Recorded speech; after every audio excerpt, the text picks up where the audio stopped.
Explained by the Billy Meier contacts. Mysteries, myths, legends, conspiracy theories, historical inaccuracies, and more. Compiled by David Chance, revised October 18, 2023. Extraterrestrials Part 2 Note. This section generally deals with the existence of various extraterrestrial civilizations, their histories, societies, cultures, behaviors, technologies, etc. An excellent summary of the UFO extraterrestrial phenomenon is given by Billy Meier in his article Extraterrestrials, found in Contact Report 257. Drawings and photorealistic renditions of some extraterrestrials may be seen at the end of Contact Reports 830 and 836. A list of extraterrestrials who have contacted Billy Meier can be found at the FIGU website. Contact Report 050. Then you are really getting me agitated. I do not want to, although I would like to know what you look like with an angry face. It still has to look lovely and nice. Can you be angry at all? Do you even know that in this form as we know it? Sure, we are not above these things either. However, we are able to control ourselves much better, and accordingly, it takes longer before we lose control. Now take off your outer clothing. Here, this device will regenerate your broken ribs. All you have to do is sit here between these two poles. The rib bones will be completely regenerated after the process. Nothing will indicate that they were broken anymore. Now stay in this position for a few minutes. The whole thing is very inflamed, especially the periosteum. Unfortunately, I cannot eliminate the inflammation with this device. It would probably need about 2 months to flatten out. I will make sure it heals next time with a special apparatus. But it must be a joke, because if this alleged event were actually a real event, it would be a complete natural law-based adversity, which should be known to us without any doubt, because our geological forces register and analyze everything without the possibility of an exception. On our part, we have very little accumulation of waste. However, the resulting material is converted into usable soil and other substances in robot-operated conversion plants. This requires a very advanced technology, of which the humans on Earth are not yet capable of. In relation to this, however, the Earth humans have a similar form of the transformation of waste into soil and other substances. However, this Earth technology functions on a completely different basis than ours. Do you drink and smoke? No, we're not familiar with smoking. Drinking, according to earthly terms, is also unknown to us, although we also have drinks that are similar to alcoholic beverages. Have you found out anything about the strange 3 dots through which I was bombarded by very negative rays in my workspace? For this, we need a special device, which is already made by one of our technicians. We were unable to analyze anything with our previous equipment. Contact Report 051.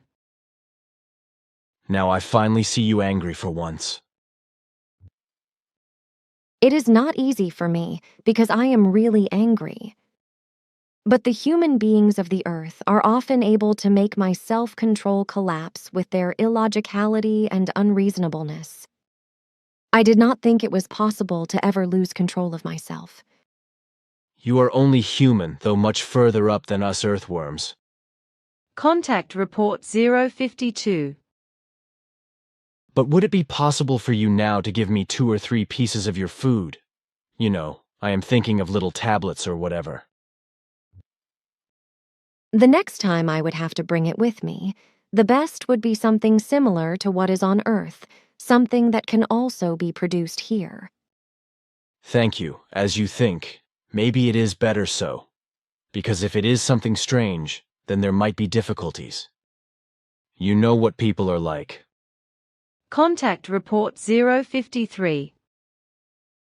Slowly, I find my way in the Earth-human manner of conceptualizing and thinking. I also have to learn these things first, and we are not immune to mistakes.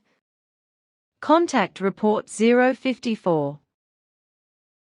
In Asket's picture, it was found that she has much longer earlobes, which have also grown much further forward than is the case with us earthworms. What is the reason for this? I understand. It is a purely anatomical difference. Does it not have any connection with higher intelligence, etc.? No. So the meaning of the speech is simply that it is a pure race characteristic, a pure anatomical difference without any intelligence evaluation meaning. Certainly. But tell me, do you all have blue eyes? Our eye colors are as diverse as they are on the Earth. But yours are a pretty nice blue. They are a really enjoyable sight. You love to compliment, thank you. This is my natural eye color, but we women also like to color our eyes. We call my home world on our Pleiades era, and it belongs to the solar system Taygete, along with 9 other worlds. How long have you been stationed on the Earth, and how long has the station been in Switzerland? I have been entrusted with tasks on the Earth for 72 years. But my fixed time is only 4 Earth years. Our station in this country was built just over 300 years ago. Would you rather tell me how many other alien races are actually still stationed on the Earth? There are 7 more of them. Do you have all the stations here, and are you in contact with them? Certainly, they all have stations on Earth, as well as we all have connections and collaborations with them, because they all belong to our Federation's realm. Thus, I am just talking about our people. Are the Giza intelligences included in these 7 races? They are not. But may you explain to me how your communication works over great distances? I mean, what technological form do you use? I can explain a few things to you, but it is not too much. Our one technical communication possibility you would call radio, but with the possibility of no delay in transmission. Also, the transmission does not take place through the normal space, but in use of the hyperspace, through which we pass our signals, disassembled, with faster-than-light particles, which spread over the whole hyperspace in fractions of -seconds due to their million-fold speed of light, and thus form again at the same moment at the target. What you are explaining to me is a mystery, because I do not know anything about these things. However, I have probably understood a few things, for example, the disassembling of the signals. Could it be a distortion taking place in some distortion device?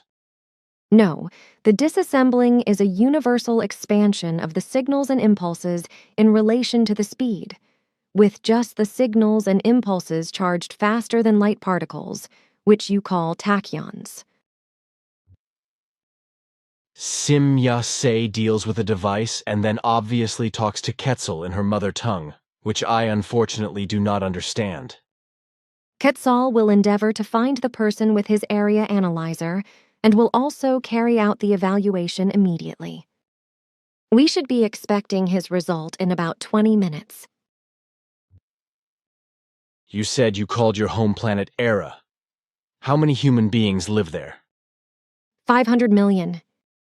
Approximately.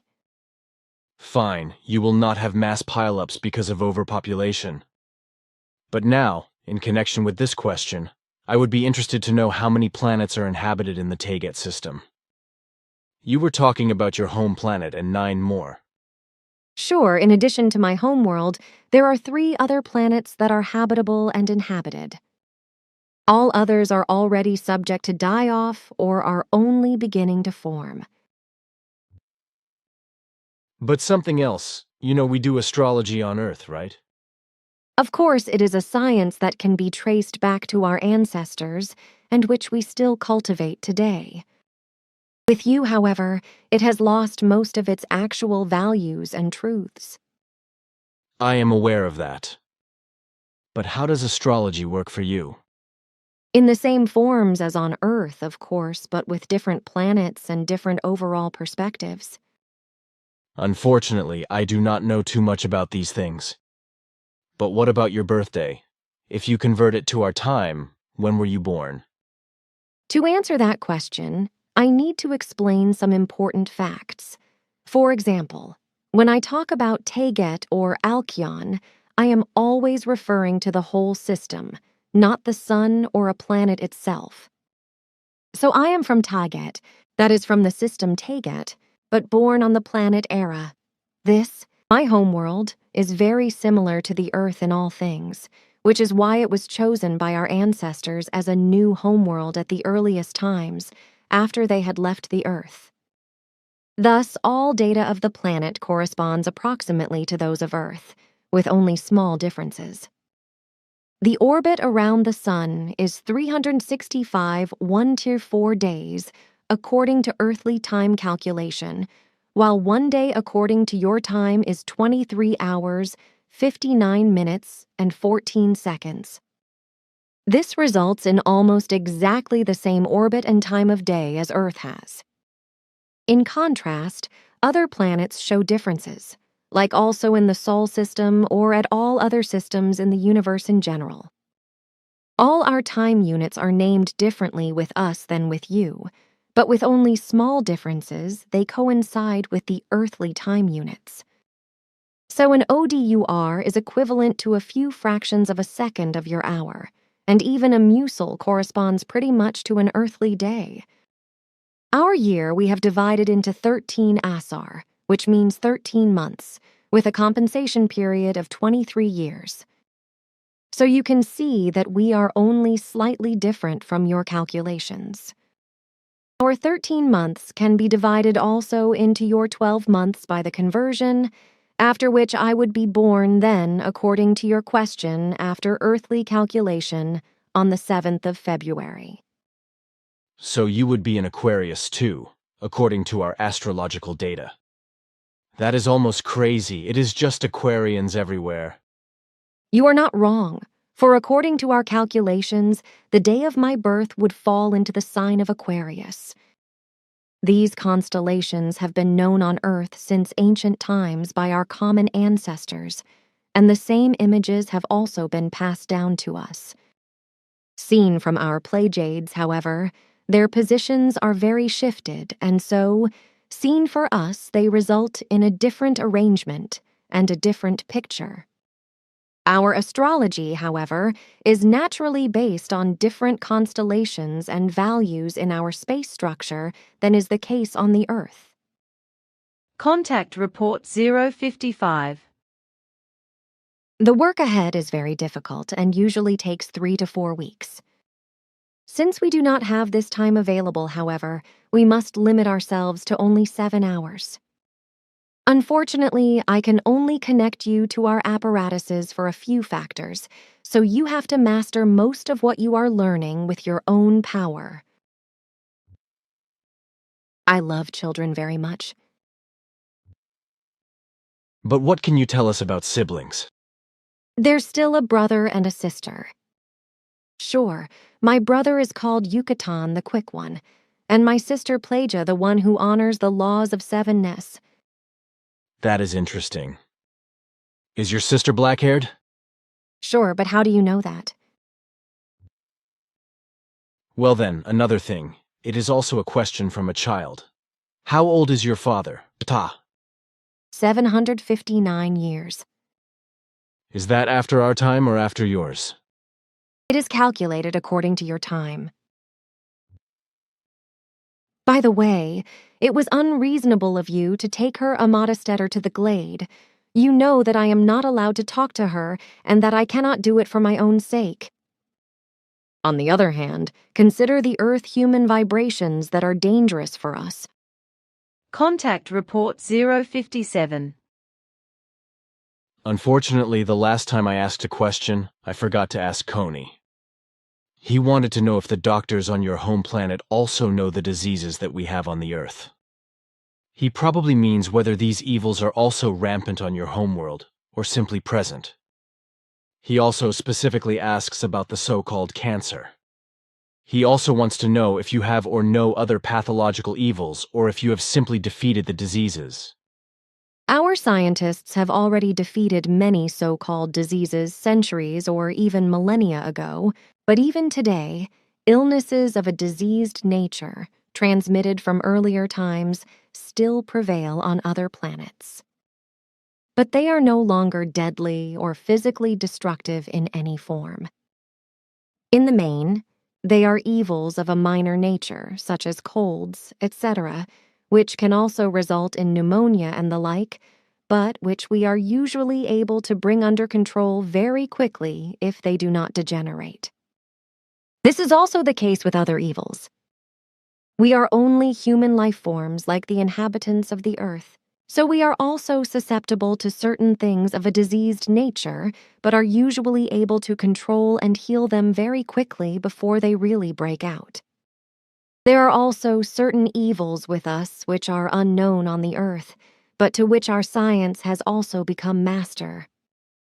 In the case of the cancer, etc. you mentioned, which is embodied in a parasitic, malfunctioning life, it has to be said that fortunately, we have long since banished and conquered these diseases.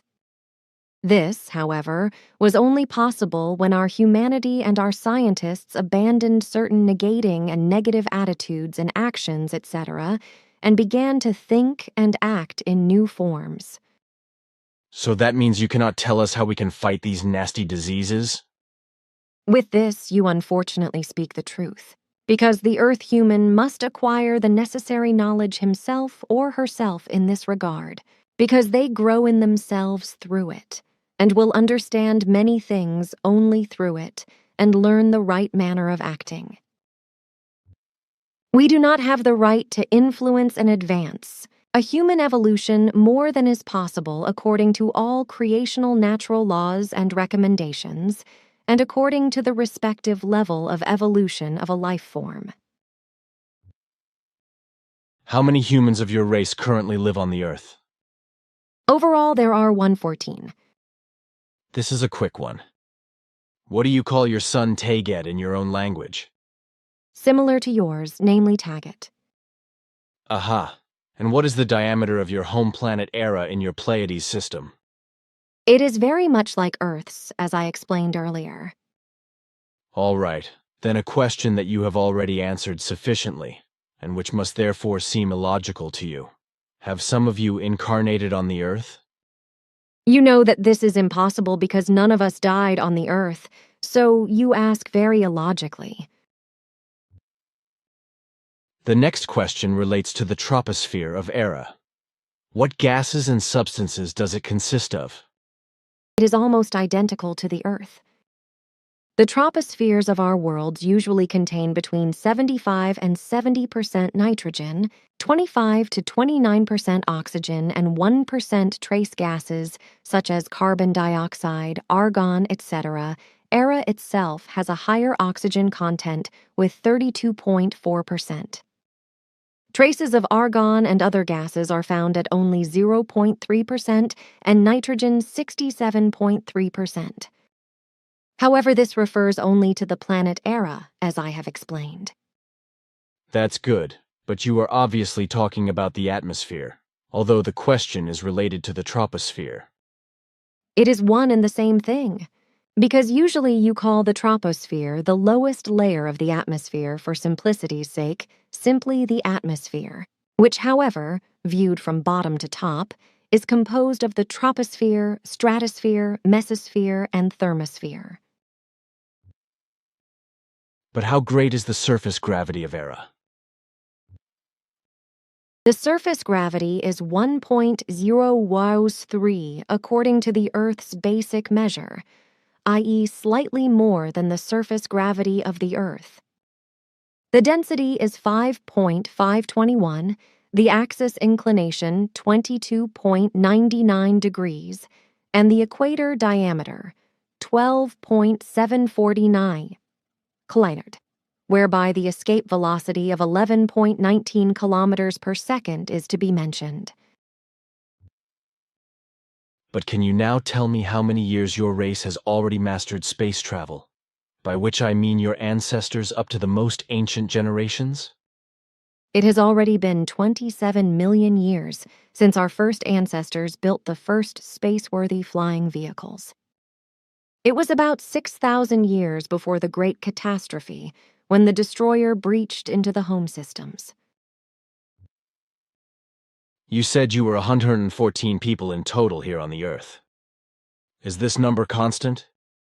No, it varies from month to month. Often we are less than 50, then again more than 300. Well, that depends on your duties, right?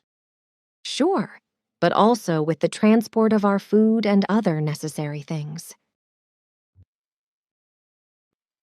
The question now is whether you also know something in this form.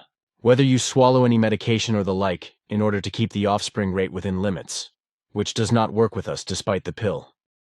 No, we do not need these things, because in observance of the natural laws and recommendations, we align with their order and abide by the periodic rules. So does this mean that you only make sexual love when this coincides with the female infertility period? This is not quite so, because human life forms remain human life forms as long as they are bound to physical bodies. Sexual needs also come to light outside the infertility period of a woman, so that the needs must also be met outside this period.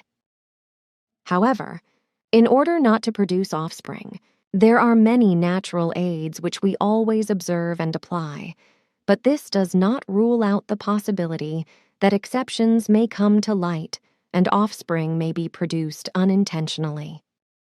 However, every woman of our race has the technological means to detect an unwanted pregnancy within 3 days. If this is the case, then natural preparations trigger early menstruation, whereby the fertilized egg is rejected before it is able to develop. Therefore, no abortion procedure, according to an earthly sense, takes place because no spirit-bearing life is destroyed by it. As you know, only at the beginning of the heart's activity and therefore 3 weeks after procreation, does the spirit become established in a life form of a human being, so that through this process of a prematurely triggered early menstruation, only the substantial basic substances are ejected and no life is destroyed. But if I have understood you correctly, then you only use purely natural remedies for contraception, such as the one that you simply jump off the train in Orlikon and do not drive right through to Zurich, right? I find it admirable how you can describe and paraphrase these concerns. Yes, it is one of our natural remedies. Well, I do not want to ask what the other means are, because surely they are very diverse. Sure, but the harmony between man and woman is necessary in all events. Otherwise, it would be unpleasant for one or the other partner. But now a question that concerns us all. You know how we earthworms grapple with so-called professions. So our question now just refers to what you have actually learned as a profession. I understand, even if we do not interpret our activities in your form. But when I have to talk about a profession, it gets a bit complicated, because I have learned several of them according to earthly human concepts. My tasks are closely connected with my learned knowledge, which relates to spiritual education, coordination, technology, archaeology research through time travel into the past, earthly religion, politics and economics, earthly history of humankind, and various other things for which I am taught and trained in every single value. It is not the same with us as with you, because you learn only 1 or 2 professions or fields of knowledge, because with us we usually master 12 to 30 and more fields of knowledge. Our earliest ancestors also moved through the air with extremely primitive combustion motor devices, but today it seems to us to be very adventurous, barbaric, and outrageous. This phenomenon is a teleprojection on our part for the purpose of triggering memory. The beings wrapped in white clothes embody our ancestors from a period of approximately 70,000 years ago, who came to Earth at that time, but who did not live in fixed houses, but in their free-floating beam ships, which they had stationed mainly over forests. The man dressed in the wonderful robe with the adorning stars was the HWH of this emigration group, whose most distant descendants still live somewhere on the Earth as their own smallest group of former extraterrestrials, but whom we have not yet been able to find by any means imaginable. In the meantime, we could only find out with certainty that Amata, from her old personalities, must today be a very distant descendant of the brother of the former YHW, which means that this group of extraterrestrials, who as mentioned were a part of our ancestors, must have mixed with terrestrial people here on Earth and forgot their actual origin. And to find out how these connections extend now, and how and where today's descendants of these ancestors live, is one of our tasks, and that is why we also are making an effort for Amata. Our ancestors and us in former times were called sons of heaven by the Earth humans. The white figures Amata had seen on the opposite balconies are teleprojections of the old venerable ones of long-gone times. These are the beings who begat and ruled the white earthly human races. But there are also their descendants among them who in peaceful form pushed forward and determined, up to a certain value, the later earthly development of humankind. So they are the true ancestors of the white earthly human race, while the people in gray working clothes, the folk, as Amata calls them, represent earthly mankind in all its colors and races of today, standing next to a large platform. The venerables, dressed in white mentioned above, are and were the origin of all human life existing on the earth today in their known form. Everything was determined and directed and partly pre-programmed by them, but this never elevates them to hierarchical forces or powers, because such values do not exist. Contact Report 058. The first refers again to the pill. You once told me that you were going to put some contraceptives in your food to keep the birth rate under control. The last time you made contact, however, you said completely different things. Then you asked the questions very imprecisely. It is true that we add natural herbal contraceptives to our food. However, this only refers to the fact that this form of contraception is used when there is an excess birth rate. That is to say, when overpopulation problems occur.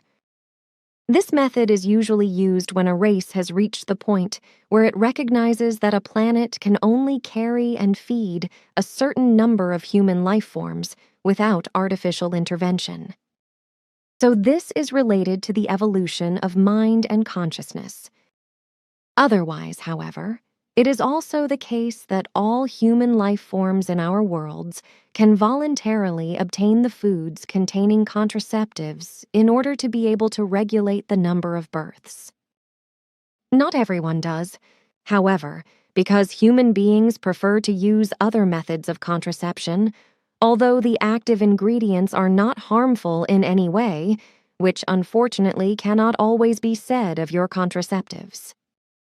In general, the ingesting of these foods interspersed with active substances does not therefore occur, so everything can be taken purely voluntarily.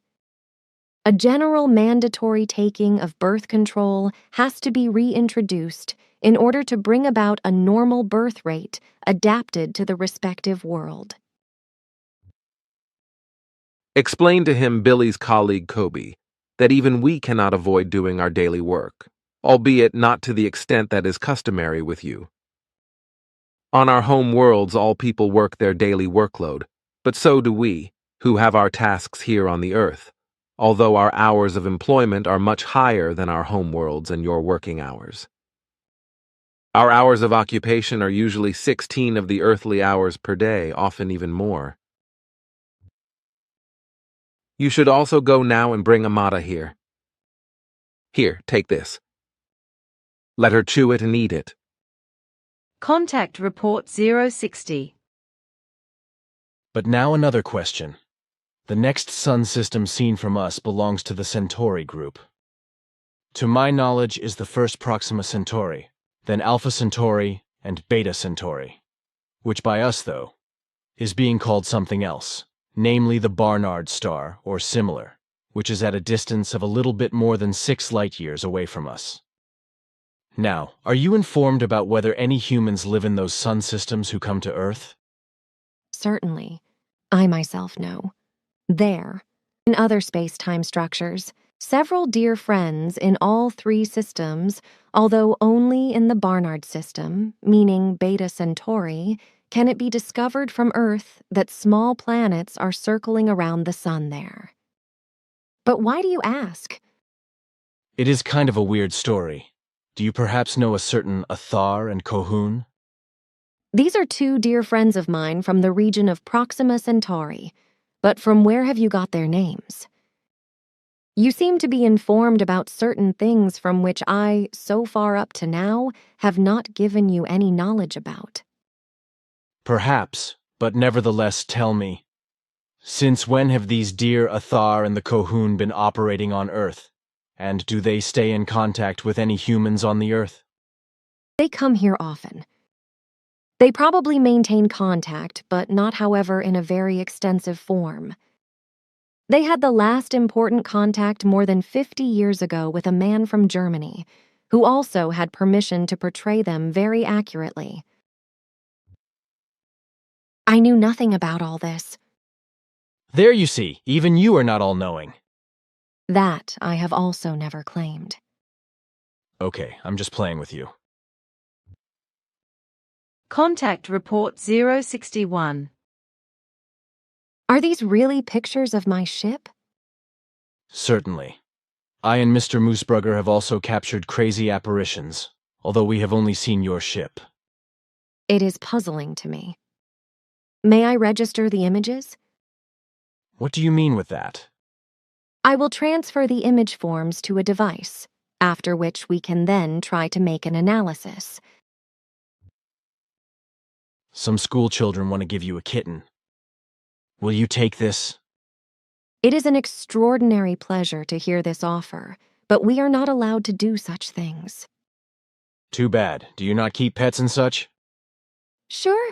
We also have pets, even cats and dogs, which have been brought from the Earth to our Pleiaren worlds in former times, but which we do not keep in the living rooms, as you unhygienically and health-harmingly do. We must not, however, acquire terrestrial animals because they contain certain germs which no longer appear in our animals and which can also be transferred back to the animals through human life forms. This is a safety regulation. Why we are not allowed to keep earthly animals. I understand that, because we too have such provisions between our countries. But you would have the possibility of a complete disinfection, etc., would you not? Sure. But it is our peoples and our understanding that determine whether we need an animal from another world. But such decisions only take place when it is a requirement for one of our worlds. Tell me, what kind of administration do you have on your Pleiars? I mean, a government administration.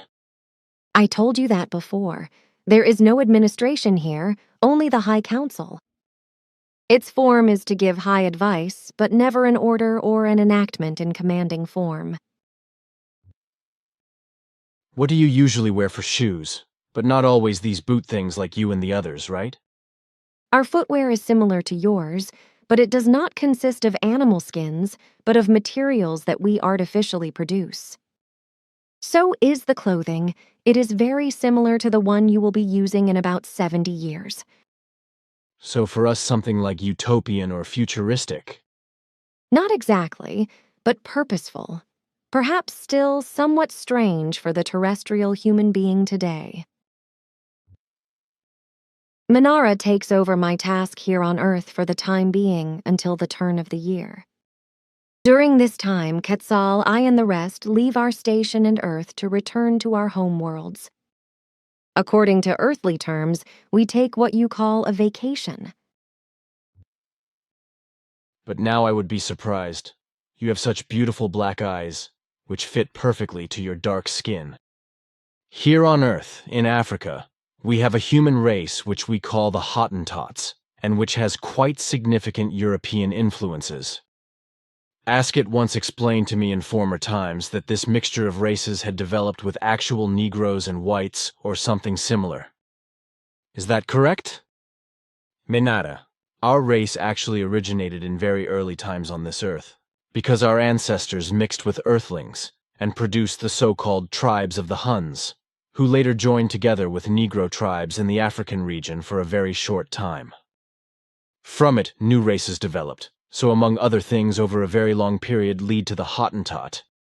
Some of these tribes reconnected with our later ancestors and begat with them our race existing today.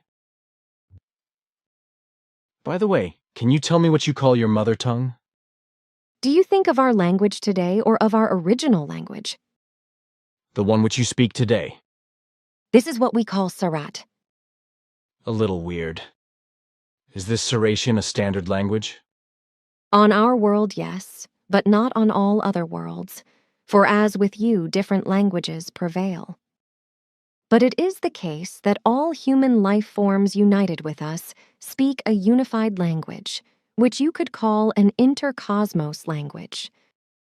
This language leads beyond our galaxy, and we call it the Kosan language. Very nice. How is that with you, Minara? You certainly have a special language of your own, don't you? What do you call it? Minara, Jinan. Contact Report 062. Please tell him, Herbert Runkle, that he does not need to thank us, because everything is given by us in honest love. Can you tell me how many years Minara, or her people, are ahead of our overall technological evolution? They are 350 years. 350 years less than with us. How is that possible? When Minara's people left the Earth, they had the same level as our people.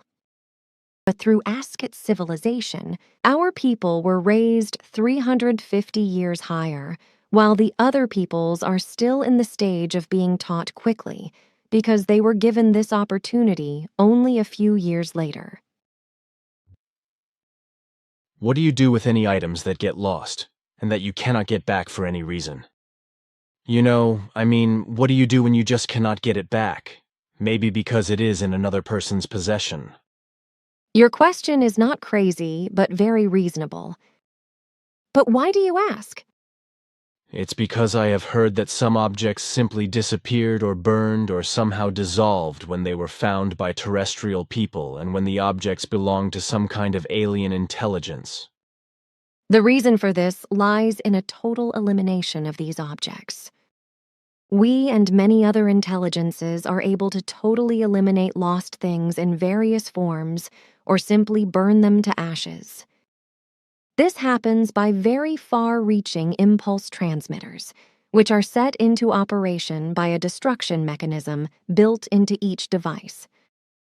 However, these destruction mechanisms are usually only built into devices and objects that we take with us to foreign and still lowly developed worlds, for safety reasons, so that the relevant, still low-standing life forms of a planet do not get a hold of possibilities for advancement which would be dangerous for them. These devices or objects equipped with such destruction mechanisms are usually made of plastic, for example, this small device here. What is this white thing? It is a selective warner. What is this white thing? It is a warning device that indicates to me with a fine singing tone that if, for example, someone is approaching us now and whose brainwave patterns are not recorded in the device, by which I thus mean that it registers them. Aha, and if you lose that, you might be in a lot of trouble, huh? Certainly not, because we always carry a second device with us. You see this one on the belt here. Okay, you got me. But can you perhaps demonstrate to me how you can destroy such a thing? For the purpose of your education, sure. Look, I just throw it here on the ground, and now just step back a little. So, yes. Now look at this belt device. If you now touch these two touch surfaces here, the warning device will set itself on fire and turn into a mushy and brown-black plastic mass. Look at the device lying there and operate the two touch surfaces. I allow myself to operate it. Fabulous, this thing really does smoke. Does it really burn to ashes? Sure, if you let it burn long enough. Can I have the leftovers? You know, I want them analyzed. Sure, but then you should extinguish the mass, otherwise nothing remains. But do not touch it until 112 hours have passed, because until then certain radiations caused by the fire are escaping. Well, do you not think that our scientists can analyze important things out of the stuff? This possibility is very small, because this type of plastic, which no longer reveals its original composition, is probably common on the Earth in a similar form. Contact Report 063. How would it be, however, if you were to lend me your radiation gun sometime? You know, it would be huge fun if you could see in the movie that I had one of those things in my hands, pointing at a small tree, and without seeing anything, the tree just falls over. For unknowing ones, it should certainly be exciting. I will really think about it. It might actually be a lot of fun. I recently met a seemingly nice person, a Carlo Dish from Ticino. He also prepared a report for me according to which he is said to have had contact with a certain Eloa of Cassiopeia in 1960, as he also writes here in this report. Very few Cassiopeia planets carry human life forms, and I know very few friends there. An Eloa, however, is unknown to me on those worlds, but rather a similar name, namely Elhoa. But perhaps it is a misunderstanding of Carlo Dish, in that he misheard the name. I just find it quite squalid that especially these two poor jerks, Michael Ahrens and Mario Bertossi, have to drag you into the dirt and claim that you want to capture and subjugate the Earth. This assertion must testify to the truly boundless stupidity and primitiveness of these two men. For if we had ever had such actions in our minds, we would have realized such plans long ago, when Earthlings had no defensive weapons. On the other hand, even today's still very primitive weapons would not frighten us, thus there would be no obstacles to overcome. So why should we wait into the distant future if we wanted to conquer the Earth? Only very ill and still quite stupidly primitive brains are therefore able to hatch such nonsense, but not a brain that is already subject to intellectually based rationality. And those who believe such irrational, lying, and dirty lies are not much better off either. Every human being on the Earth, on the other hand, must always do this himself or herself for the fulfillment of their duty, out of their own determination, and therefore independently of us. Never must anything in any form be dependent on us, which is why this is another reason why, as a rule, we only make ourselves visible to a few humans, beings on Earth. But this only happens when they have become aware of our existence. As little as you are ever allowed to act as a teacher, as little may we show ourselves, because only in this manner is it, and will it be, guaranteed that the Earth humans will become independent, start to think and act in their own form, in the right form, and acquire the true knowledge and freedom within and without. But if we were to show ourselves, and if you were to act as a teacher, the human beings of the Earth would once again fall into belief and remain stuck in their evolution. In that manner, nothing would be achieved, and the Earth human would not become free and independent. So the only way is that he or she is only given the basic rules of the laws and recommendations with their explanations, which he or she must, however, compile in their own thought work towards the truth and towards the knowledge. Any delivery of evidence, other than those which we have given you for evaluation, would therefore be completely out of place, for if a form of life depends only on so-called evidence of a matter, then this means nothing more than a new belief. Knowledge, truth, and wisdom, however, cannot be acquired through such proofs, but only through one's own work of thought and through the attainment of inner clarity, through an inner creation of proof in truth. His Sfat's ship was a gift from Assyrian people. You mean from people of Sirius? Sure, from one of the two inhabited planets of Sirius, but in a different space-time continuum.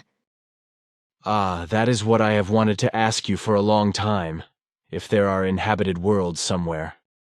Sure, those two, each belonging to two separate solar systems. Contact Report 064. The Earth human today is not yet capable of dedicating himself or herself to our concerns regarding us and our ship's existence in honest, open, and real form.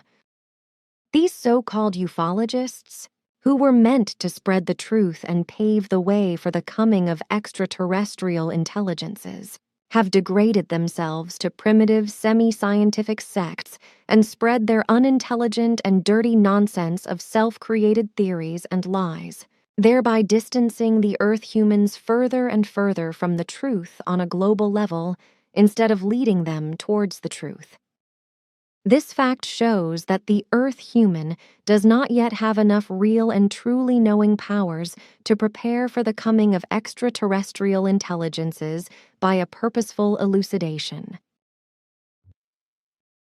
Regarding his Carlo Dish's statement that he had had contact with an Elhoa at the beginning of the 60s, 1962, I was only able to find out that at that time there were actually 2 Cassiopeian ships with several crew members on the Earth for about 4 months, which had also made impulse telepathic contact with 2 Earth humans. However, all recordings were not transmitted on the home planet, but recorded in the storage devices of the ships for reasons inexplicable to us. Unfortunately, however, our research has now revealed that one of the ships was destroyed during the return flight to the home star in 1962 with the entire crew, whereby all records were also destroyed. The reasons of the destruction are shrouded in darkness and could not be clarified because it took place in hyperspace, which was determined at that time by coordinate impulses. The second ship started from the Earth about 7 years ago, because the crew was expeditionarily busy until then. They had, however, no knowledge about the records of the destroyed ship, so also they could convey nothing of reference to this to the homeworld. Unfortunately, this ship did not reach home either, because some influences threw the ship into a foreign dimension when it wanted to break hyperspace. This resulted in the fact that all control devices of the home base, which were coupling remotely with the devices of the ship, suddenly did not pick up any impulses anymore when the breakthrough should have taken place, which indicates with compelling clarity that the ship was thrown into a foreign dimension. What is known about the 2 ships is that the destroyed aircraft was commanded by a male leader named Elhoa, while the missing ship was under the command of a certain Anhar. Recently, Manara came and visited me quite unexpectedly when I was strolling around in the woods outside.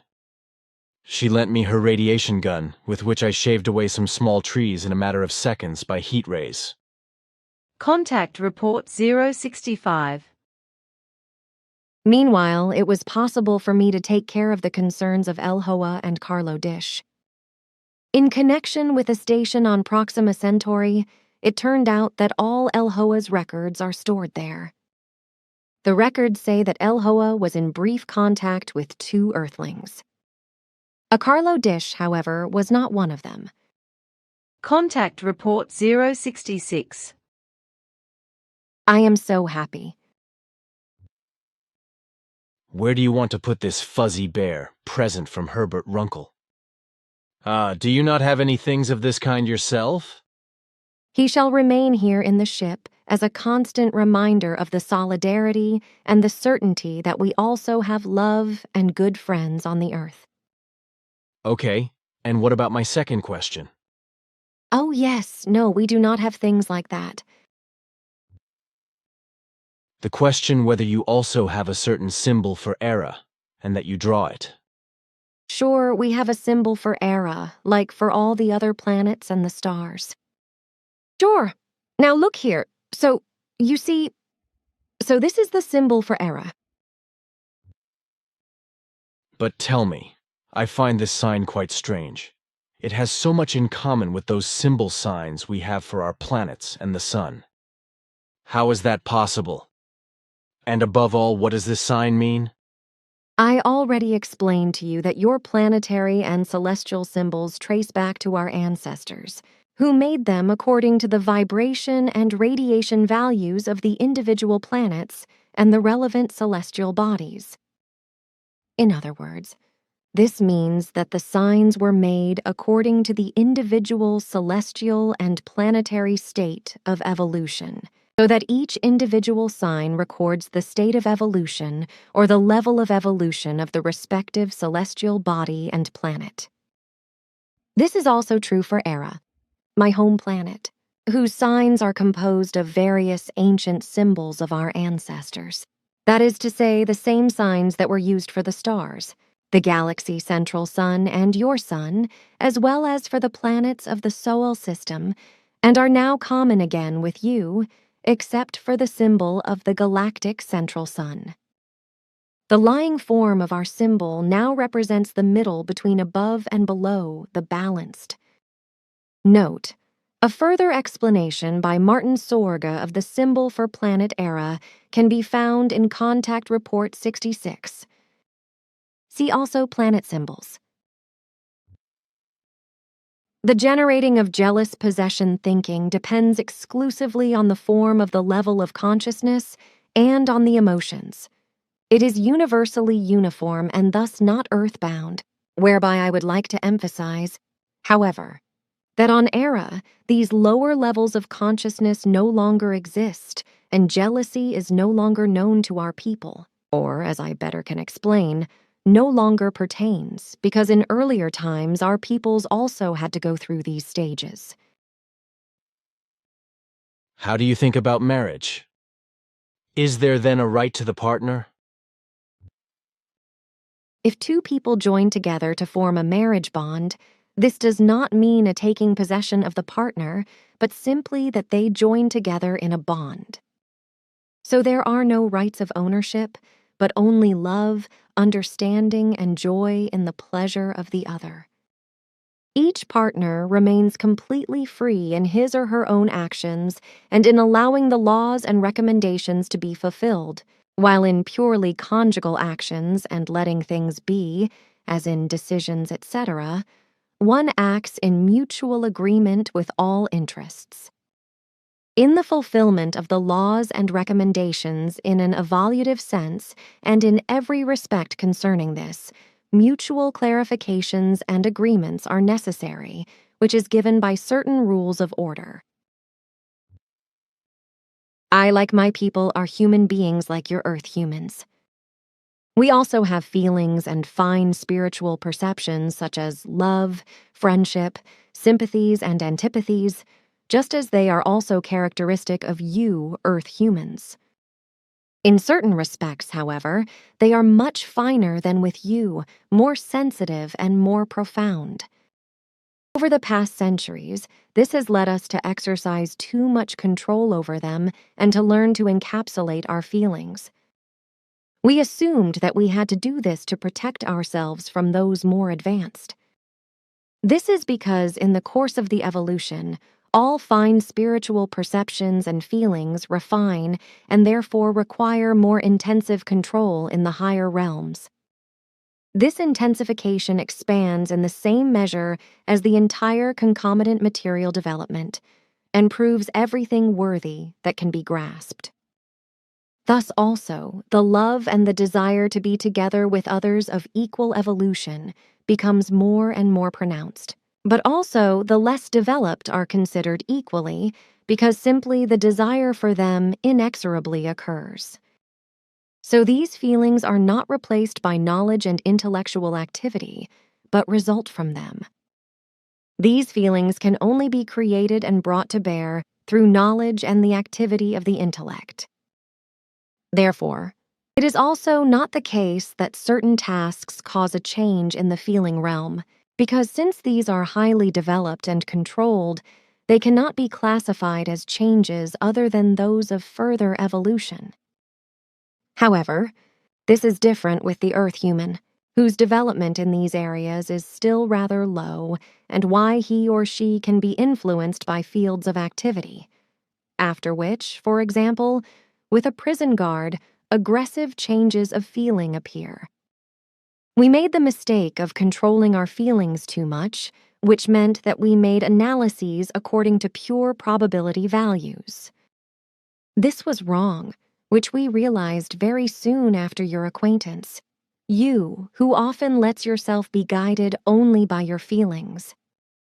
This showed that it was wrong to encapsulate our feelings from more profoundly developed intelligences through an all-too-tight control, which is why this damage was repaired in the course of the last year. It was already clear from this that the blocking of the feelings expanded and began to have an effect in one's own ranks. So we found our way back, through you, in time, and were able to correct the evil in a few months before an evolutionary blockade of feelings would have certainly appeared, as is the case with other peoples. You mean with those who belong to your cosmic federation? No, that is not the case. These phenomena do not exist among our peoples and races. The people of Era are the most developed in the Federation and are therefore the most advanced in these matters.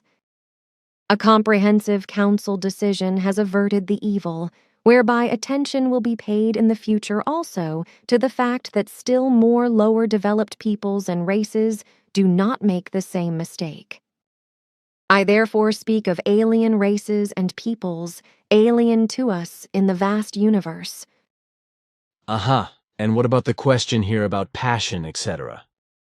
Depending on the state of evolution of the consciousness, these concerns also change, because as a rule, passions, sobriety, and coolness are based on the consciousness-based level of evolution, since they are special character traits of a certain development.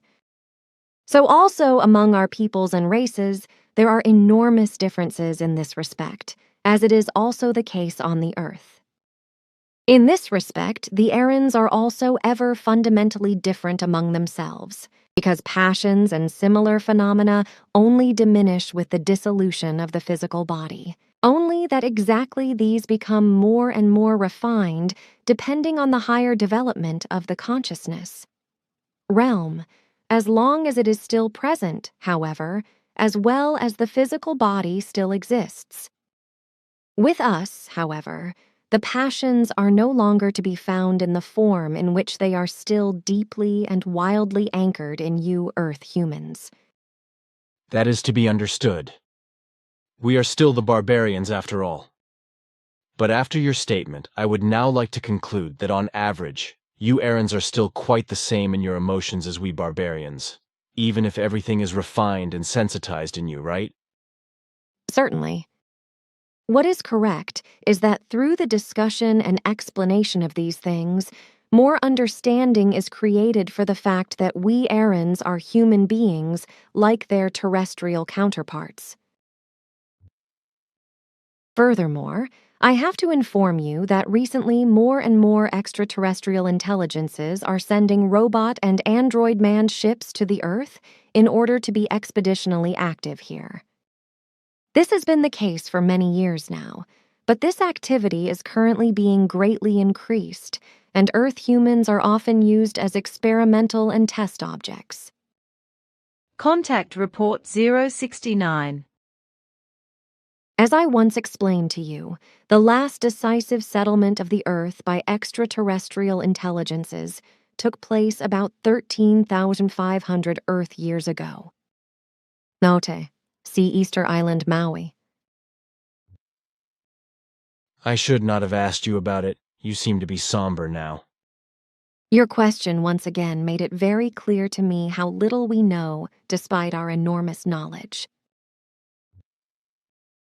Wednesday morning you sent me out at DO023 ARs to look at something that had gone down at a certain place.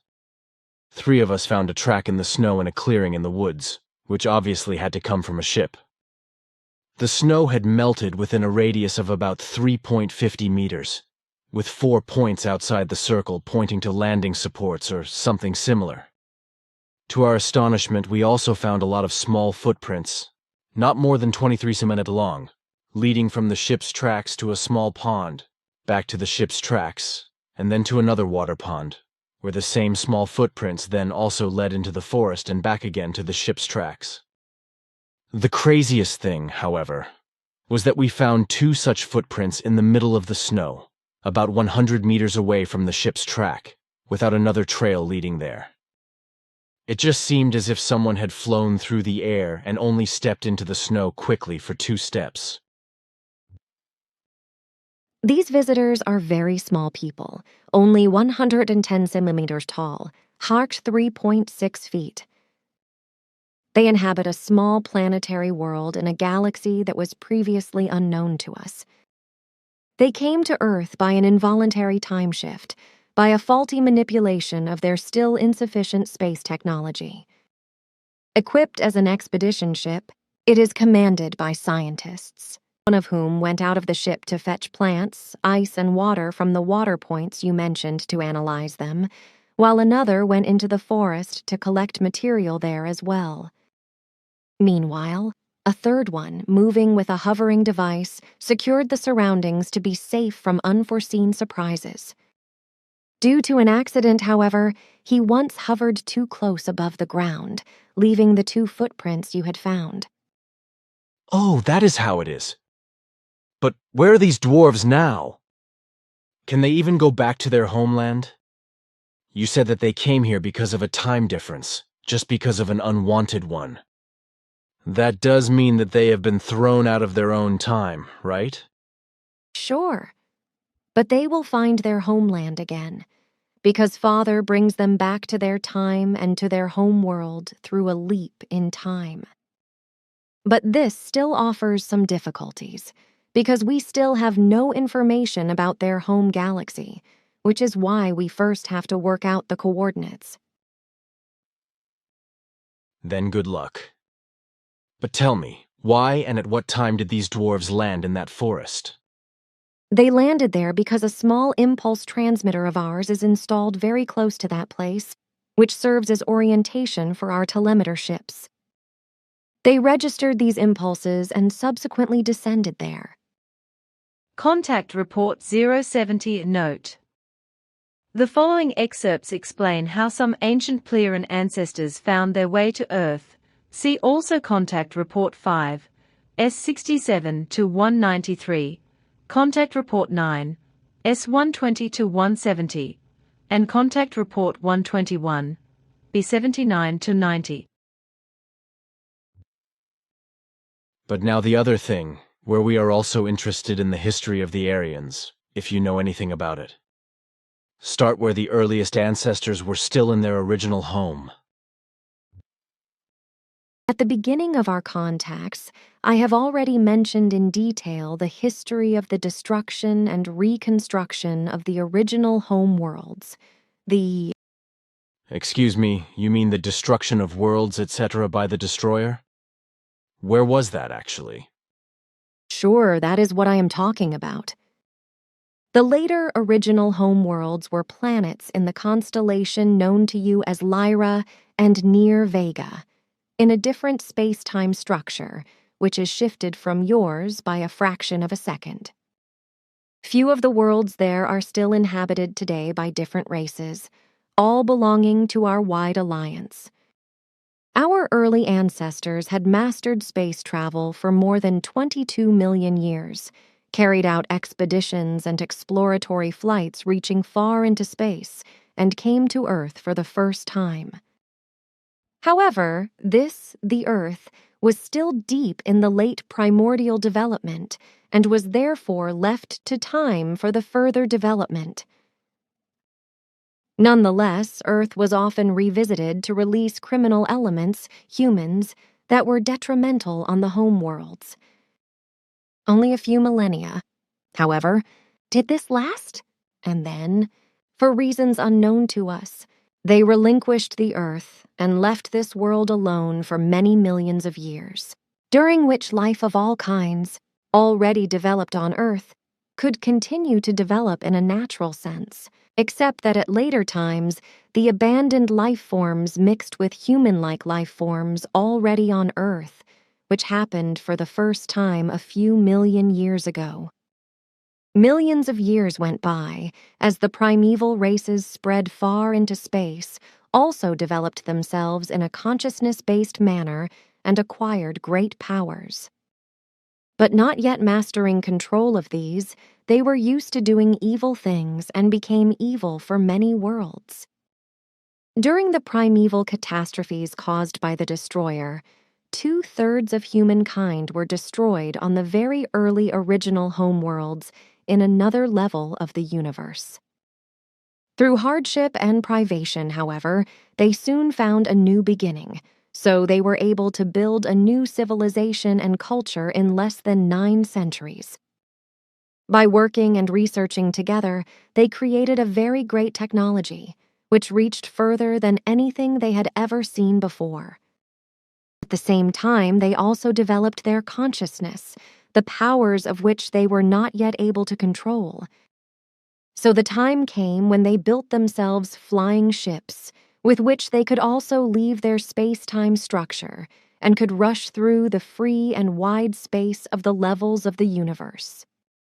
These were flying apparatuses of disc-like form and with beam drives. With these devices, they flew out into the vastness of the universe, to other solar systems and planets, which they had expeditions to and colonized, either peacefully or through murderous wars. Often, with evil violence, they created new life possibilities and new living space for themselves, because they needed it, due to the proliferation of the human beings of their peoples. It was especially the scientists who searched space for ever new worlds and solar systems, and it was no problem for them because their ships were equipped with all technological possibilities, which made them absolute rulers. Their weapons were of immense power and prowess, so battles with whole peoples of foreign worlds were only very short and one-sided, in favor of the conquerors. In particular, the scientists recognized, in the course of time, the unlimited possibilities of their consciousness-based powers, so they pushed and expanded them by immense accumulations of knowledge until they became a matter of course for them, and they swung themselves even higher up, whereby they soon became absolutely dominant over their peoples. According to their great knowledge, they were called Jeshwish-ish-wish, which is synonymous with the name God, which is familiar to you and which means King of Wisdom. The Jeshwish, far superior to all people in terms of knowledge and ability, subjugated all life forms, cast a spell over them, and ruled them in a dictatorial form. For several centuries, exactly after 864 years of today's terrestrial era, the people rose up in a revolution that at first smoldered underground, but this led to the Jeshwish taking violent measures and trying to nip everything in the bud, which did not succeed completely. The Domineers killed innumerable human beings or simply eliminated them completely with their terrible weapons, so that not a single speck of dust remained. This, however, increased the anger of the people, and underground they were secretly preparing for battle. Preparations took 4 long centuries in secret form to break out in one sudden blow into a far-reaching and open war of liberation, which spread and dragged on over many other dimensioned worlds of the Lyra and Vega systems.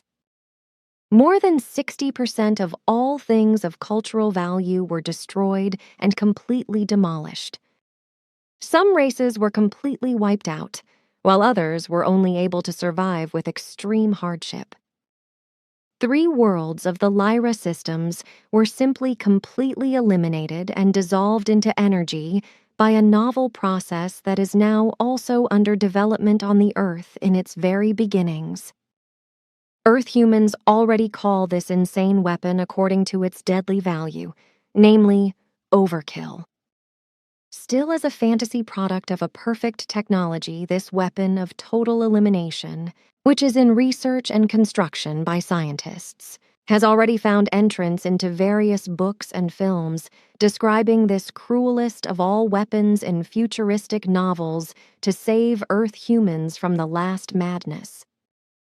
According to the terrestrial calendar, the event of the outbreak of the War of Liberation in the Lyra and Vega systems dates back some 230,000 years.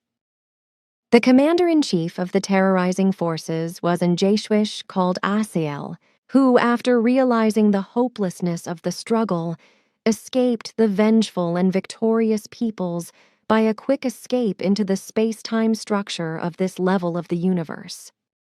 Secretly, he managed to seize a powerful fleet of 183 large ships and 250 space reconnaissance ships with a total crew of 360,000 human beings, and to escape under the most severe combat actions. They quickly left the home systems, only to wander through the again-shifted space-time structures for many restless years, before one day they found a large star system, which offered them the necessary possibilities for life far away from their original home systems. The new star system encompassed 3,000 light-years and 254 partly still young and therefore blue shining suns, which partly, however, already had their own planetary systems with only a few habitable planets. The whole star system was named after the leader of the escape fleet, namely according to your word value Assel's system. After taking possession of this young star system, where various planets had been made habitable by the Titanic fugitives over the course of 300 years, and a new humanity had been created, they set out again in larger groups to explore space and develop new habitats. Of the 3 worlds made habitable, various expedition ships were equipped, after which the Titan fugitives flew out into the vastness of space to reach and take possession of their predetermined destination after 17 years. These were stars and planets in their dimension beyond those stars known to you as Hesperides, which have their own worlds circling around them, and were only weakly inhabited by human life forms, which were subjugated by the conquerors. During 2 centuries, a new culture was created on these differently dimensioned Hesperid worlds and inhabited by emigrants from the Assel system. Another 70 years later, Assel walked the path of all transience. He died. He was succeeded by his daughter Pleiaria, and Jeshrish, female queen of knowledge or goddess, and consequently the home system, the Assel system, was also renamed the Pleiaria system, because for the human beings of that time, who were Titans, symbolization was still very much in force, as it still is today with the human beings of the Earth, which corresponds to a perverse illogicity. Under the supreme command of the new leader, Pleiaria, further expeditions were prepared to expedite a very distant and lonely solar system located in this, your space-time plane, which according to all calculations must have come into possession of a section of a planet from the original earliest home systems, after the destroyer had destroyed the earliest original homeworlds many millions of years ago. According to the calculations, however, The destroyer itself must also have taken the same orbit. Thus, it had been changed in its orbit by the sun of the distant system and had been introduced into the system in a recurring orbit. These calculations were like a hint for the Titans, which is why they set off for the distant system, not knowing that their ancestors had already flown to this system and abandoned undesirable elements on a world millions of years before, namely on the Earth, your home world. So the expedition ship set off again, and after many years reached the SOL system, where they forced 3 different planets under their rule and began to build a new culture. However, these planets, Earth, Malona, and Mars, were still extremely inhospitable and hostile to life, so the majority of the expedition fleet left the worlds again after a few years, leaving only a few behind, who slowly faded away and joined the animal-looking feral descendants of those earlier abandoned ones millions of years ago, as well as the pure Earth-born ones. The scientists of the Planetary system, like their earliest ancestors, left the Earth to its natural development, making expeditions and monitoring visits only here and there, and then leaving the human beings who had become completely wild and were now left there to their hard fate. This lasted many thousands of years. Then, when the idolism had been abolished in the Planetary systems and the leader Planetary had died, a new intelligence developed on the Earth through the descendants of the feral abandoned ones, which led to the fact that the Planetary system inhabitants, who were constantly observing the Earth, came forward with new expeditions to Earth and once again built up a culture in the same manner as they built up a culture on the 4th planet, namely on the world of Malona. Still very barbarically inclined, however, power struggles broke out again among the new settlers after less than 300 years, which led to the fact that the Earth had to be vacated by an order under force from the home systems. Malona, on the other hand, remained inhabited because the population there remained peaceful. But this only lasted for barely 40 years, and then the greed for power among the 2 different peoples also took hold there, and before any orders could be made from the home systems, the Malonians destroyed each other and destroyed the whole planet. Since then, the debris of the once beautiful planet between Mars and Jupiter has been orbiting the SOL, the system's sun, as a long-lasting memorial to human madness. 78. From the home worlds, the development of the Earth has been constantly monitored, and expeditions have been sent to it year after year. From the home worlds, the development of the Earth has been constantly monitored, and expeditions have been sent to it year after year. Again and again, attempts were also made to repopulate this very beautiful world, but these failed miserably time and again over the course of more than 800 years. All kinds of life forms were deported to Earth, also those you would call prisoners, to simply abandon them there and leave them to their fate. Robbed of all technology, it was inevitable that they would wither and become overgrown, mixed again with the overgrown descendants of earlier elements and with Earth humans, and became bestial. But then the time finally came when the great enterprise was finally taken up. With several hundred large and small spaceships, the Earth was once again approached and seized. A great culture was built up, which lasted for 600 years before the greed for power among the highly ambitious scientists increased again and led to new terrible acts of war, whereby once again everything was destroyed to the last. The Earth reverted to its old existence, where life forms continued to exist, but quickly became wild. For 400 years, the Earth was completely unnoticed and left to its own devices before it was approached again. This time, however, it was no longer an attempt at an expedition, but once again an escape. On the homeworlds in the Pleiades star systems, power struggles broke out once again between the ascending scientists and the peoples, who were enslaved by their terrible weapons and other means. Note: sentences 89 to 138 have additional explanations given in Contact 703 by Ptah. But while on all three homeworlds the vicious battles of annihilation raged, a large group of dissident scientists came together under the leadership of a certain Pelagon, who already had the status of an Ishwish.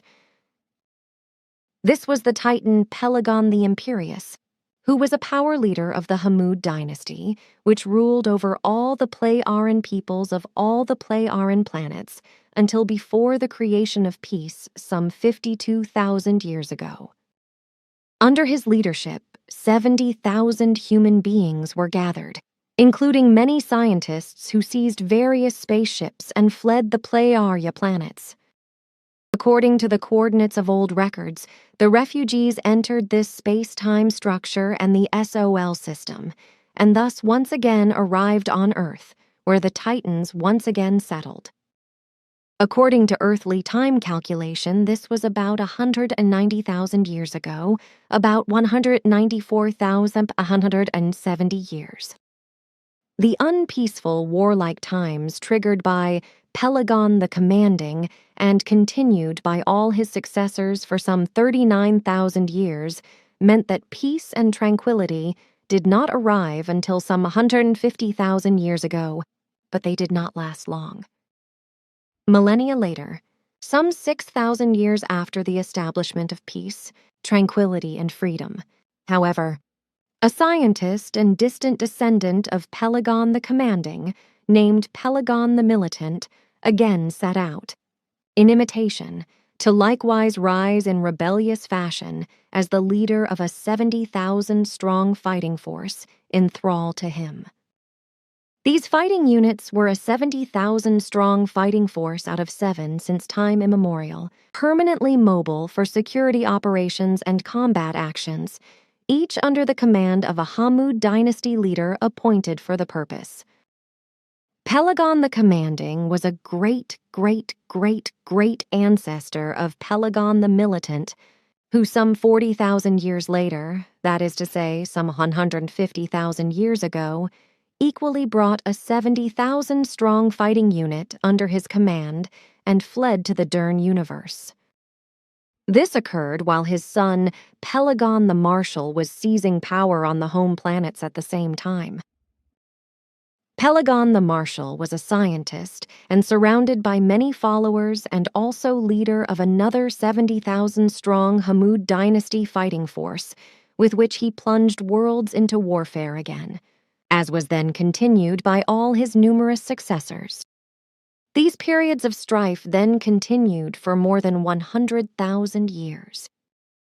When Pelagon the Militant, the father of Pelagon the Marshal, seized several capital ships with the help of his combat unit and fled, the dimensional gate had already existed at that time for about 30 million years, which he used and transported with his combat unit to various inhabited solar, that is to say, planetary systems in the Dern universe, and finally also reached Earth.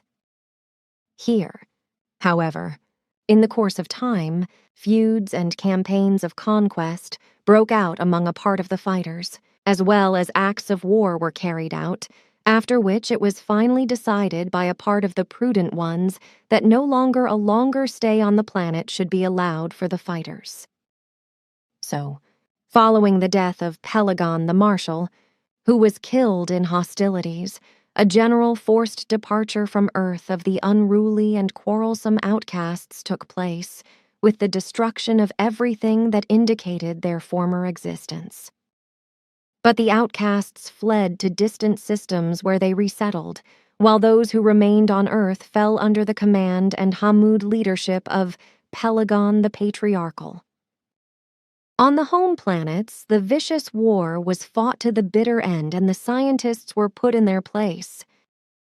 The form of government was abolished and placed in the hands of spiritual leaders who proclaimed anew the long-forgotten spiritual teaching and taught the peoples. These recognized the value of the teaching, took it to their own hands, and henceforth lived according to it, after which they found final peace some 50,000 years ago, and henceforth lived according to the law and recommendation of absolute creational determination, which has been preserved until today and will never change again.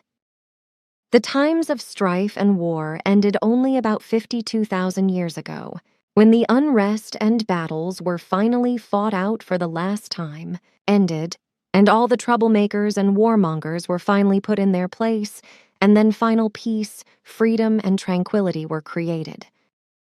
So the unrest and warfare, which, after the short period of peace lasting only about 6,000 years, 150,000 years ago, lasted again for more than 100,000 years, after which, about 52,000 years ago, the peace, freedom, and tranquility, which has lasted until today and will certainly last in the future, was actually created. However, during the 100,000 years of unrest and warfare, many events also followed, which were triggered by the refugees under Pelagon the Militant on Earth, where they had found their way.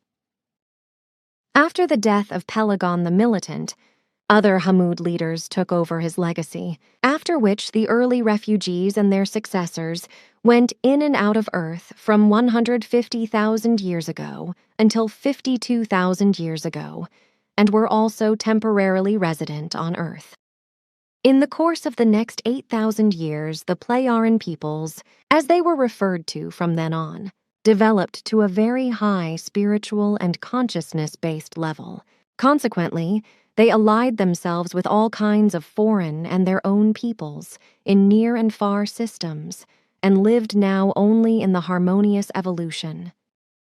Thus they developed together into a great alliance, in the course of which they carried out new expeditions and, 51,951 years ago, found in the galaxy of Andromeda a half-spirit world inhabited by half-spirit beings, an already extremely highly developed life form, which existed and exists only half materially, but therefore already half spiritually. In best agreement with these life forms, everything was resolved that they should in future guide the destinies of their peoples and their great covenant with their gigantic knowledge and wisdom, which was joyfully welcomed by all peoples. Consequently, in agreement with the spiritual leaders, who were human life forms and spiritual teachers, it was decided that all destinies of the future should be guided by these half-spiritual forms which had become best friends. The form of guidance should be that of a counsel from a higher spiritual level, which is why this guidance and advice was referred to as the High Council, which has survived to this day and will never change again. Since then, all folks of all races connected to us have been under the guidance of the High Council, which never gives any orders, but only a High Council, which is optional for each individual form of life to follow, and which as a rule is also followed without exception. Those who fled to the earth knew nothing of the end of the wars for the time being. These refugees were Titans, and the most distant descendants of the 70,000 refugees of Pelagon the Imperious, who brought them from the Playaran planets to the Dern universe and the Sol system to Earth more than 190,000 years ago. In the joy of their newly won freedom, they gladly submitted to the tight regime of Pelagon, who had chosen 200 scientists as sub-leaders and deployed them according to their fields of knowledge. Pelagon the Patriarchal was the first successor leader to carry on the legacy of Pelagon the Commanding, who was then followed by various other Hammud leaders. Under their leadership emerged large cities with other inhabited areas, and a very high culture developed on all the continents of the earth, which had resulted from continental shifts over about 300 million years. For about 10,000 years, harmony and peace reigned, but then again an Jashwish called Jesus came out, who murdered Pelagon's successor and seized power over all the, by then, united different folks and races. 20 years later, however, the folk rose up against Giza, and a terrible and worldwide war broke out again over the earth by those who had traveled farther. Many hundreds of thousands fled with large and small ships into free space, set down and settled in another space-time structure in Beta Centaurus, which you know in your space-time structure as the Barnard star. This was not in the Dern universe space-time structure, but in the one where the Pleiaran planets also exist. A few million humans remained on the Earth, where everything that had been built by the extraterrestrial humans had been completely destroyed and totally eliminated. Those left behind, deprived of all technical and other cultural possibilities by the complete total destruction, gradually fell into a wicked lethargy, atrophied, and became wild beings in a nasty barbarism. All knowledge of their original origins and highly developed technology was lost, and their former high development of consciousness atrophied almost completely, with the result that in the course of time, the 2.5 million feral titans largely exterminated themselves and became cannibals. For 700 years, the Earth was simply avoided, before the descendants of the fugitives set out again to populate the beautiful blue world again. These new arrivals, or the distant descendants of those who had left the Earth earlier, were on the one hand not titans, but human beings of smaller dimensions, but they too were not exactly of a peaceful nature, but nevertheless no longer as warlike as their ancestors. This was 133,000 Earth years ago, according to your current chronology. The returnees were led by an Jashwish with the name Atlant, married to an Jashwish named Caryatide.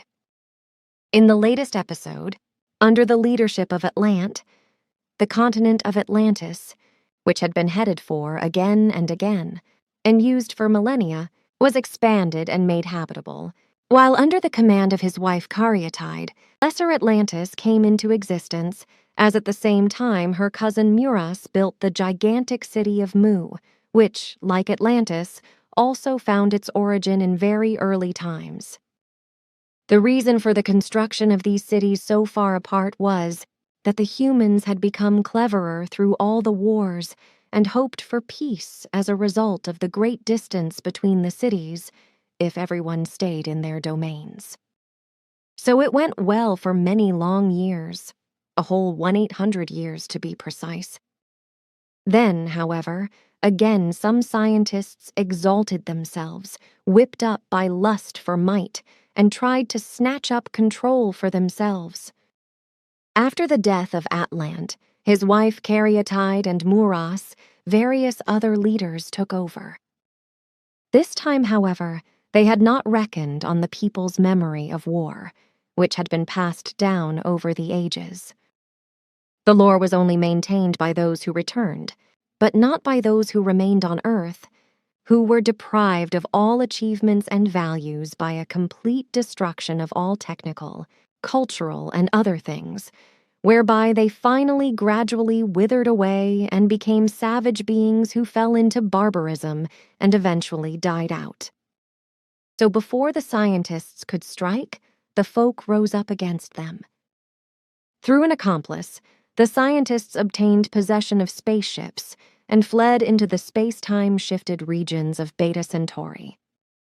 This was 115,000 Earth years ago.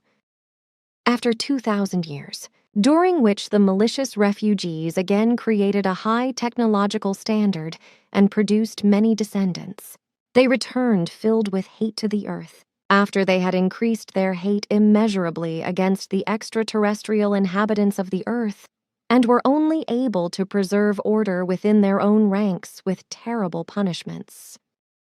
Spurred on through their inhuman hate, they, through research and the knowledge obtained from it, drove up their life expectancy to more than 1,000 years. Their single wish was, however, to gain control over the Earth, for which reason every individual was taught wicked intrigues and was instructed in the craft of war. After 2,000 years, this hate-drenched people was so far along that it could venture an attack on the Earth. Therefore, it manned its ships and came newly to the Earth, and indeed under the leadership of the Jeshvish Aris, the barbarian. This happened 103,000 years ago. Aris was extremely bestial and barbarous in his disposition, and his power was feared. Like Pelagon, already thousands of years before, Aris also had 200 high-level scientists with him, who he made sub-leaders. In a lightning action, they fell upon the Earth, robbing, murdering, and taking possession of the land. Primarily, they conquered the distant land in the northern regions, where the climate was moderate and very good. These were those regions, which are traditionally known to you as Hyperborea, and which were far in the north, before an upset of the Earth shifted its axis, so that the then regions exist today where you name Florida. Coming from the north, Eris's son, Eris II, set out and fell upon those lands which today you call India, Pakistan and Persia, and so forth, whereby they struck the earliest forefathers of the Sumerians, who, peace-loving, fled and set down far in the south, folk of dark-colored skin, but by your terms, not Negroid, but like Europeans and of tall growth, risen from a race of former Syrian refugees, who had likewise settled on the earth 133,000 years ago, as did the refugees from the Pleiadian system. Named after Aris II, the India of today was at that time called Aryan, which, however, split off from Hyperborea after a few centuries, after 210 years, to be exact, and joined with the inhabitants of Mu and Agartha, while from Hyperborea, Aris I constantly troubled Mu and Greater Atlantis by wicked war activities in order to become their ruler.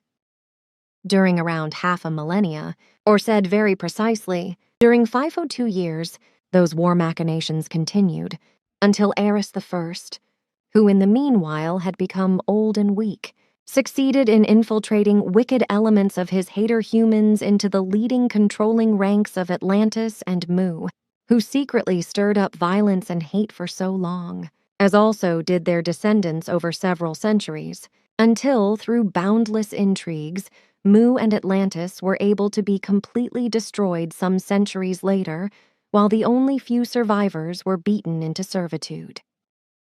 However, great scientists, in knowledge of the coming things and conscious of their powerlessness, set off in spaceships and fled towards the early homeworlds in the Pleiadian systems, where they were affably received. Only small peoples remained on Earth, whose ancestors had long since mixed with early Earth humans who had emerged from Earth's development and created their own cultures. I indeed do not need to speak yet again about the destruction of Atlantis and Mu, because you will find that as a separate chronicle in the explanations given to you. So it only remains for me to report that Eris XI, as a very distant descendant of Eris I, was murdered in his old age many thousands of years later, and around 100,000 years after the destruction of Mu and Atlantis, by his third-born son Jehavan, after which this one took over command of the Hater people, in order to rule these and 3 earthly peoples and the Hyperboreans himself. The one Earth folk consisted of the very distant descendants of the Armis folks who had lived where the region of Armenia is today. These were descendants of the Jeshvish Armis, who settled there with his race 133,000 years ago after he had emigrated from the Pleiadian systems. These descendants were already genetically aligned with Earth humans in such a way that their primordial origin was no longer ascertainable. Consequently, their original origin from the Pleiadian, planets 133,000 years ago, and their development in terms of hereditary traits and characteristics, as well as dependent elements, could no longer be proven. The second Earth folk which fell under Jehavon's control were the descendants of the Aryans, who meanwhile had mingled themselves with the still very underdeveloped, pure earthly and lethargic native population after the Sumerians were expelled. The third Earth humans were not really such a people in themselves, because they were a very widely disseminated alliance of gypsies, which was interspersed with Jehavon's spies and saboteurs, who, in unity with the gypsies, brought about dissension everywhere, greedily drawing everything to themselves, and were always constantly eager to murder, burn and rob, for which reason one named them the Hebrons by the original language of our forefathers, therefore Hebraean, and later then Hebrons. These names correspond to gypsy, scum and outcast in the sense of the original language, which therefore has not been transferred to your present languages, because the sense of your present term for gypsy still only means the wanderers, the itinerant, and the unsettled ones. Thereby it should be clarified that the present gypsy people have not the least in common with the Hebraeon of that time, who proclaimed themselves the firstborn and the chosen ones, just as much as do their distant descendants, who today still dare to assert this. In truth, the Hebraeans were the real scum and outcasts of Earth humanity, because through them, fights and quarrels within the whole world were constantly stirred up and yet further spread, which has been maintained until the present day. Earth will only finally be at peace. Then, when this power-hungry and bloodthirsty Hebraean alliance, which has declared themselves as a people, and which has split into various sects addicted to world control and so forth, has been fully dissolved. Jehavon ruled until about 3,660 Earth years ago, until he was likewise treacherously murdered by his only son Jehav, who then snatched up rule for himself after 340 years of his father's reign. Jehav ruled wickedly and always screamed for blood and revenge until 320 years ago in your chronology, during which time he sired 3 sons who were named Arusem, Ptah, and Salam. Megalomaniacal like his father Jehavon, he let himself be proclaimed as creator and celebrated as such, and like his father, he caused terrible devastation among the 3 human races, and he demanded blood and death. As addicted to power as his father Jehav was also his firstborn son Arusem, who constantly wanted to take over his father's power. Thus he also finally murdered his father Jehav and wanted to snatch up the power for himself. But he failed profoundly, because his younger brother Ptah and his youngest brother Salam positioned themselves against him in order to expel and ban him into exile, because having become disgusted by the constant wars, power struggles, and bloodshed, Ptah and Salam already made an effort themselves for many decades to lead humane forms of life. Therefore, already for a long time, they assembled around themselves many like-minded ones, with whose help they gained control of Arusem and his 72,000 followers and expelled them.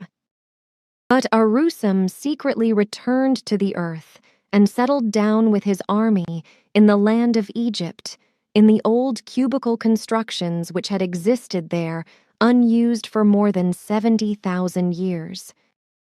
Deep in the interior of the earth and deep below the pyramids, they established themselves securely, whereby they converted the rooms and buildings deep below the present pyramids of Giza as a center for their wicked purposes, from where they and their descendants since then tried to realize their tyrannical plans, but as of now without noteworthy success, although their way of obtaining the goal of deceit, lying, and intrigues was through false teachings and the leading astray of the uncorrupted earth humans through religious teachings of madness and cults, and many kinds of other evil machinations. Due to their expulsion, they, however, forfeited very much, because all possibilities for technological and otherwise scientific further development was prevented for them, as also, however, was all their research, and so forth, which thereby led to the quite rapid reduction in their life expectancy, and today still only amounts to an average of 94 years, which in relation to today's people converts to practically only about 20 years higher than the average in European regions. This means for the renegades, called the Giza intelligences by us, that they are slowly dying out, and today are still only fewer than 2,100 in number. Due to complete isolation from outer space, these remaining ones will also be no more in fewer than 3 decades, because they are all already old and no longer capable of procreation. But in spite of that, they still maliciously hold firm to their tyrannical plans, and they do not see themselves as beaten. Arusem ruled until about 3,010 years before your time reckoning began, 3010 BCE, until a powerful forced departure was secured for him by a mutineer by the name of Hen, who was called Jehovah in the tongue of the Hebraeans, and likewise also gradually within his own ranks, whereas the appellation the Cruel One was added. In the year 2080 BCE, already old and weak, he was displaced, and his nephew Kamagol I took over the evil command of the Giza intelligences in order to expand the headquarters below the surface of the Pyramid of Giza to a murderous center of power, which allowed no possibility at all of being destroyed anymore. Like no ruler before, Kamagol I forced all earthly religions under his control and created terrible cults which demanded human blood, which were able to be partially maintained until the present. All efforts from outside were in vain, as his position of power could not be broken. But also Kamagol I was only a human, so one day he met his own fate from out of his own ranks in the form of his own son, Kamagol II, who overthrew him and deprived him of power and let him die miserably in a deep dungeon. Kamagol II was in many things even more malicious than his father, which he soon revealed, after taking over power through the introduction of monstrous mass murdering of earth-born terrestrial human beings, who he slapped under his religious power through many kinds of means. As one of the last really extremely long-lived, Kamagol II attained a great age and died a natural death just a few days ago, which we were able to ascertain just 2 days ago. He departed this world on the 27th of December, 1976, therefore around 10 days ago. The still remaining Giza intelligences, already old and weak in many cases, but still filled with hate and tyrannical plans, do not give up. But indeed, their days are numbered, so in 3 decades at the latest, they will be no more.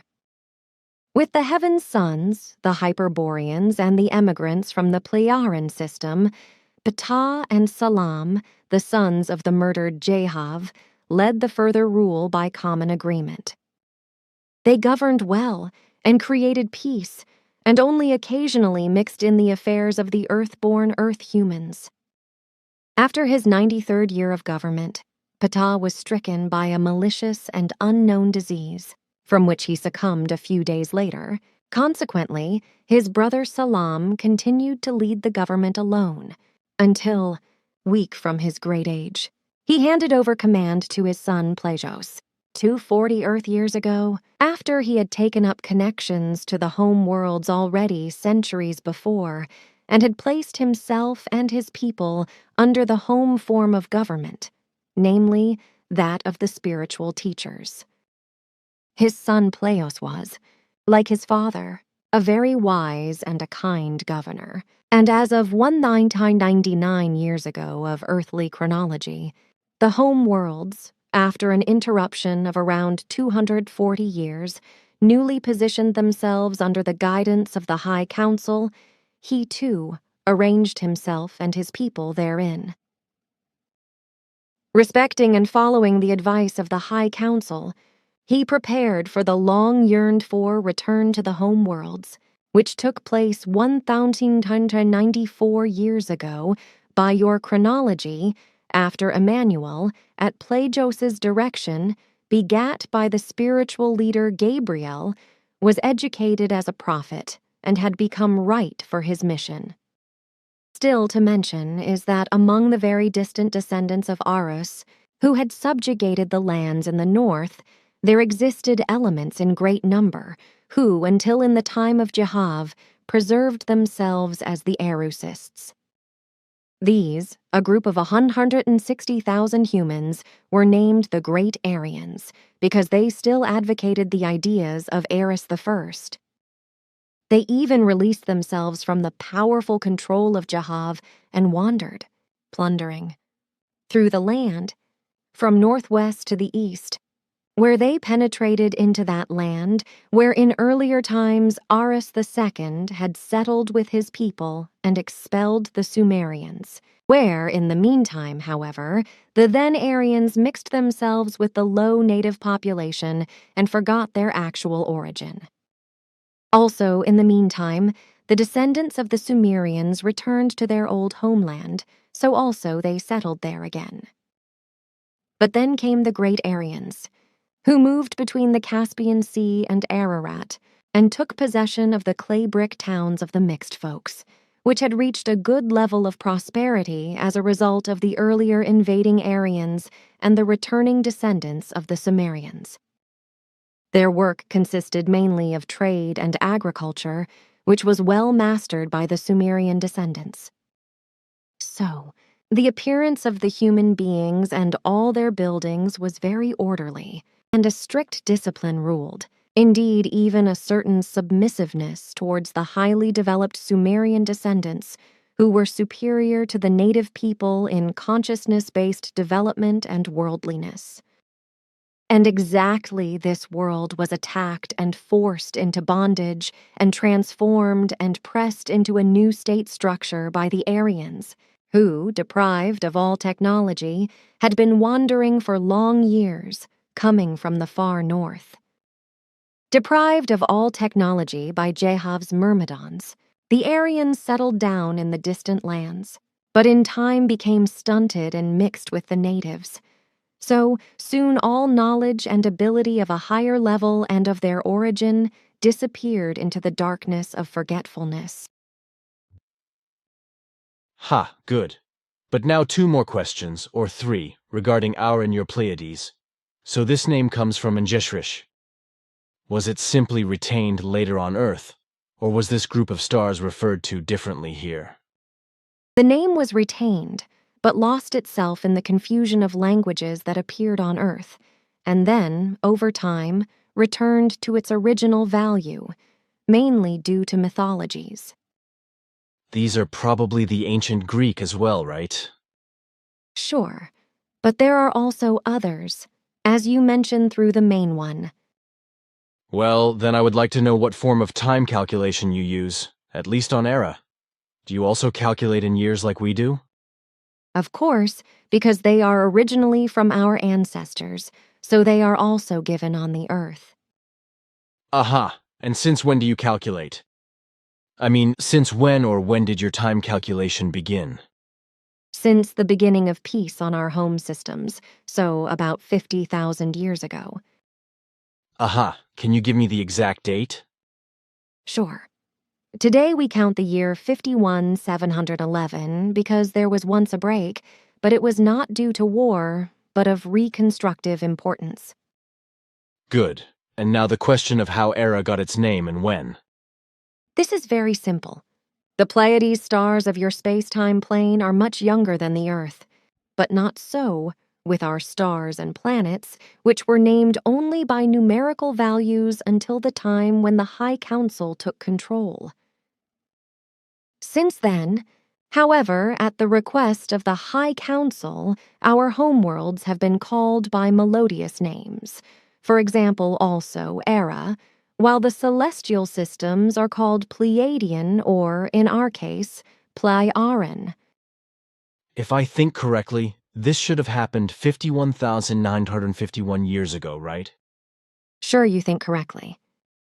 But I would also like to explain to you that at this point in time, the new era was also introduced. So we have two of them.